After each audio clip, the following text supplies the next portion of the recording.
अस्सलामुअलैकुम वरहमतुल्लाहि वबरकातुहू।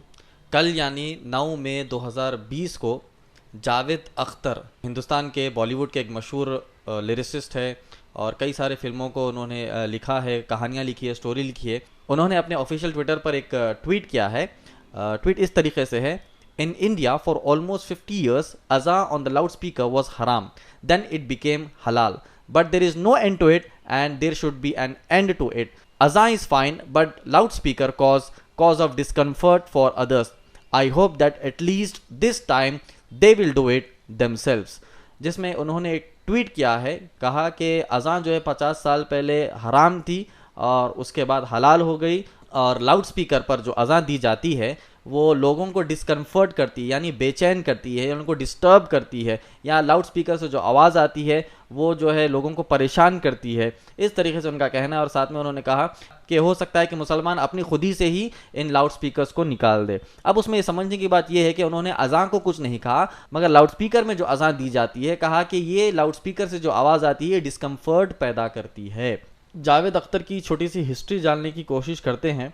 जावेद अख्तर के वालिद का नाम है जान निसार अख्तर और उनकी वालिदा का नाम है सफ़िया सिराजुल हक़।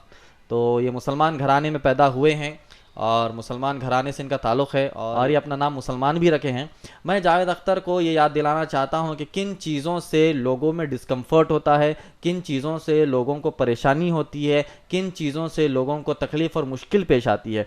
इन्होंने अपना करियर शुरू किया था 1971 में।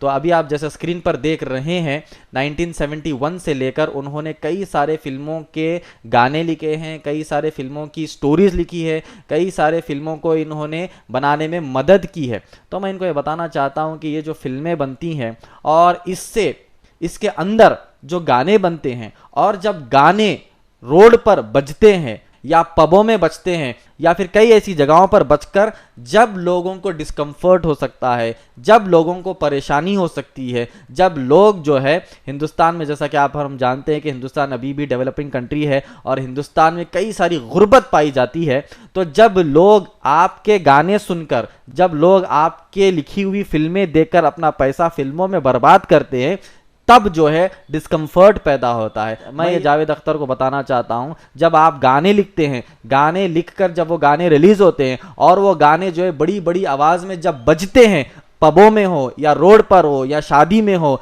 या फिर बड़े बड़े कॉन्सर्ट्स में हो, तब लोगों को डिस्कम्फर्ट होता है। और लोग जब पैसा उड़ाते हैं और लोग जब इन गानों की चक्कर में पैसे दे देकर ख़रीदते हैं और हिंदुस्तान इसी तरीके से गुर्बत में जा रहा है, तब जो है डिस्कम्फर्ट होता है। आप अपनी हिस्ट्री देखिए, जैसा कि आप स्क्रीन पर देख सकते हैं कि 1971 से आपने अपनी करियर की शुरुआत की, जिसमें आपने जो है कई सारे गाने लिखे हैं, कई सारे फिल्में लिखी हैं, कई सारे आपने स्टोरीज लिखी है, कई सारी चीज़ों को आपने लिखा है। ये बॉलीवुड इंडस्ट्री जो है डिस्कम्फर्ट पैदा करती है। ये बॉलीवुड इंडस्ट्री में जो गाने बजते हैं ये डिस्कम्फर्ट पैदा करते हैं। ये बॉलीवुड इंडस्ट्री में जो नंगापन, जो बेहयाई फैलती है, इन सभी चीज़ों को देखकर नौजवान बिगड़ रहे हैं, इससे डिस्कम्फर्ट पैदा होता है। यही बॉलीवुड इंडस्ट्री में जो गाने लगते हैं और जो पबों में बजते हैं जहाँ पर शराब बिकती है और उसी के नशे में जो है एक्सीडेंट्स होते हैं, जब डिस्कम्फर्ट पैदा होता है, जब गाने बजते हुए, जब गाने की धुन में ड्राइवर गाड़ी चलाता है और एक्सीडेंट से मर जाता है, जब जो है डिस्कम्फर्ट पैदा होता है। फिल्मों की चक्कर में जो नौजवान अपनी जिंदगियों को कुर्बान और बर्बाद कर रहे हैं, तब जो है डिस्कम्फर्ट पैदा होता है। इन्हीं फिल्मों की वजह से जो है लोग अपनी जिंदगियों को बर्बाद कर चुके हैं, गानों की चक्कर में जिंदगियों को बर्बाद कर चुके हैं, तब जो है डिस्कम्फर्ट पैदा होता है। आपने देखा होगा इन्हीं फिल्मों की वजह से इसके वीडियोस के अंदर से इसके डायलॉग्स निकालकर, इसके वीडियोस निकालकर, इसके गानों के चंद टुकड़े निकालकर आज हमारे हिंदुस्तान के नौजवान जो है टिकटॉक पर लगे हुए हैं। इससे डिस्कम्फर्ट पैदा हुआ है। हमारे नौजवानों की ज़िंदगी ख़राब हुई है इन्हीं गानों की वजह से। नौजवानों की ज़िंदगी ख़राब हुई है इन्हीं डायलॉग्स की वजह से। जो आपने डायलॉग्स फिल्मों में लिखे हैं ना, उन फिल्मों की डायलॉग्स को कॉपी कर कर कर हमारे हिंदुस्तान के नौजवान आज टिकटॉक पर मुजरा कर रहे हैं। यानी आपके जो डायलॉग्स है, आपके जो गाने हैं, उसकी वजह से लोगों को डिस्कम्फर्ट होता है, उसकी वजह से लोगों को जो है परेशानी होती है, उसकी वजह से लोगों को जो है तकालीफ होती है। इन सब चीज़ों को समझना चाहिए। लाउड स्पीकर में जो अज़ान होती है, आप और हम जानते हैं कि वो जो है 5 वक्त होती है और बिल्कुल 3 से 4 मिनट की वो अज़ान होती है। तो मैं समझता हूँ कि इससे कोई डिस्कम्फर्ट किसी को नहीं होता।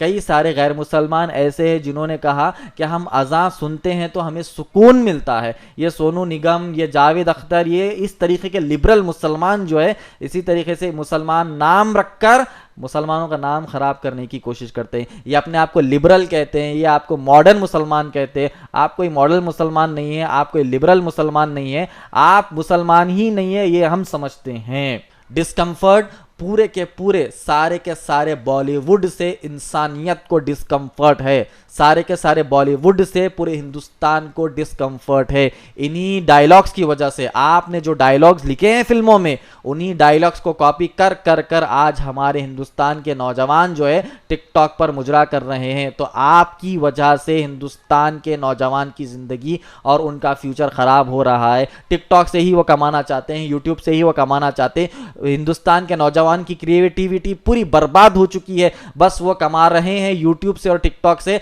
और अपने टैलेंट को बर्बाद कर रहे हैं। आप देखिए दूसरे कंट्रीज यानी अमेरिका, रशिया, चाइना, इनको देखिए आप किस तरीके से वो अपने नौजवानों को इस्तेमाल करते हैं और उनके टैलेंट को किस तरीके से इस्तेमाल करते हैं। हाँ, चाइना में ही टिकटॉक निकला है, मैं जानता हूं चाइना से ही टिकटॉक निकला है, वहां के भी नौजवान टिकटॉक में मशगूल है, मगर वहां पर कितना डेवलपमेंट है वो भी देखिए।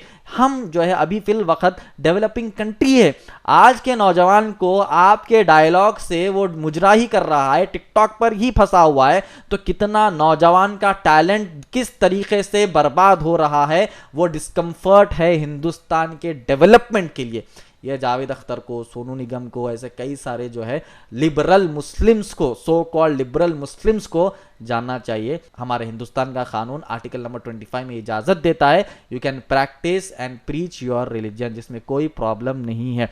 अगर कोई जाहिल मुसलमान ये कहे कि हिंदुओं के जो फेस्टिवल होते हैं उनके भी जो भजन मंदिर में जो है बजते हैं सुबह सुबह के वक्त, वो भी डिस्कम्फर्ट है, तो हम ये नहीं कह सकते, क्योंकि हिंदुस्तान का कानून इसे इजाज़त देता है। जब गणेश के त्योहार के वक्त जो है आपने देखा कि मुंबई में किस तरीके से चक्का जाम हो जाता है और पूरे हिंदुस्तान में किस तरीके से जो है एक माहौल बनता है, तो क्या हम कहेंगे कि वो बुरा है? हम नहीं कह सकते, क्योंकि हिंदुस्तान का कानून उसकी इजाज़त देता है। एक ईसाइयों के पास भी, क्रिश्चियंस के पास भी संडे के दिन मास लगता है, तो आप कहेंगे कि डिस्कम्फर्ट है? इस तरीके से नहीं कह सकते। तो इस तरीके से जाहिलाना बातें नहीं करना चाहिए। हिंदुस्तान में हो या चाहे पूरी दुनिया में हो, अज़ाएं इंशाल्लाह गूंजती रहेंगी, बचती रहेंगी, अल्लाह की बड़ाई होती रहेगी इंशाल्लाह। और इस तरह के जब वाक़यात होते हैं तो हमको समझना चाहिए कि इस तरीके के लोग जैसा जावेद अख्तर है, सोनू निगम है, तारिक फ़तेह है, तस्लीमा नसरीन है, इस तरीके के लोग जो है इस्लाम का नाम लेकर ही अपना पेट पालते हैं।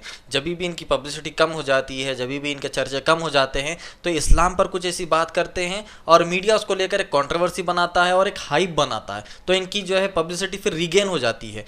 तो इस्लाम का नाम ही लेकर इस तरीके से ये लोग काम करते हैं। दूसरी चीज़ हमको ये समझना चाहिए, उन माओं के लिए मैसेज है जो आज भी अपने बच्चों को इस्लामी तालीम नहीं दे रहे हैं। इस्लामी तालीम नहीं देने की वजह से ही इस तरीके के लोग दुनिया में और मुआशरे में पाए जाते हैं। तो उन माओं के लिए मैसेज है कि आज भी आपके बच्चों को आप इस्लामी तालीम दें, ताकि आपके घर से कोई तारिक फ़तेह ना निकले, ताकि आपके कोई घर से तस्लीमा नसरीन ना निकले, आपके कोई घर से सोनू निगम ना निकले, आपके कोई घर से जो है जावेद अख्तर ना निकले। इस्लामी तालीम की यहाँ पर बहुत ज़्यादा ज़रूरत है। जज़ाकल्लाह खैर। आखिर दावाना।